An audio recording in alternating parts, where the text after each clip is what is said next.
ये तस्वीरें जो दिख रही हैं वो दिख रही हैं, लेकिन यूक्रेन में जंग के 13 दिन बाद भी रूस को वो कामयाबी नहीं मिली जिसकी वो उम्मीद कर रहा था। रूस यूक्रेन के महज 25% के आसपास हिस्से पर ही कब्जा कर पाया है। दूसरी तरफ यूक्रेन लगातार दावा कर रहा है कि वो रूस की सेना को बड़ा नुकसान पहुंचा रहा है।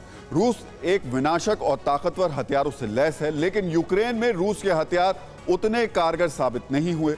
रूस की सेना भी यूक्रेन में उतनी कामयाब नहीं दिख रही है। ऐसे में सवाल उठ रहे हैं, क्या यूक्रेन में रूस के हथियार और उसकी फौज नाकाम साबित हो रही है?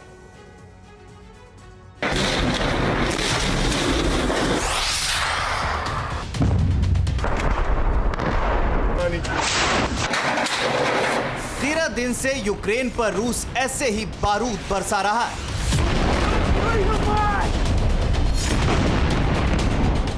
रूस पूरी ताकत से कीव पर कब्जे की कोशिश कर रहा है।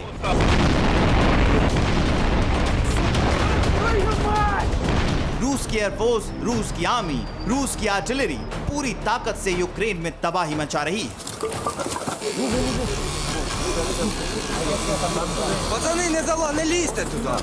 लेकिन 13 दिन बाद भी रूस को वो नहीं मिला जिसकी उम्मीद उसे थी।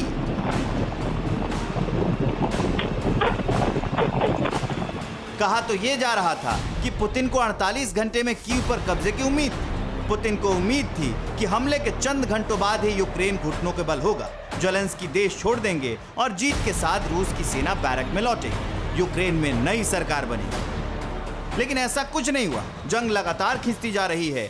जंग के मैदान में कहीं तबाह रूसी टैंक दिख रहे हैं तो कहीं रूस के फाइटर जेट जमीन पर धाराशायी पड़े हैं।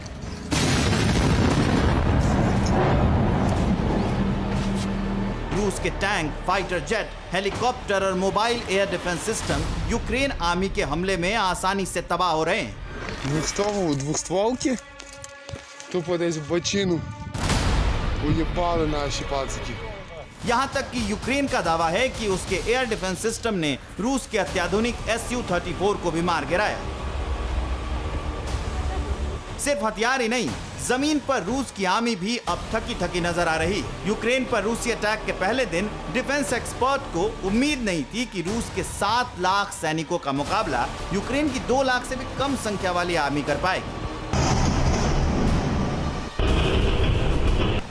लेकिन जिस अंदाज में यूक्रेन की फौज ने रूस जैसे सुपर पावर को टक्कर दी है, उससे सवाल उठ रहे हैं कि यूक्रेन जंग में आखिर रूस को अब तक वो कामयाबी क्यों नहीं मिली जो पुतिन चाहते। आखिर इस जंग में किस मोर्चे पर रूस कमजोर पड़ रहा है?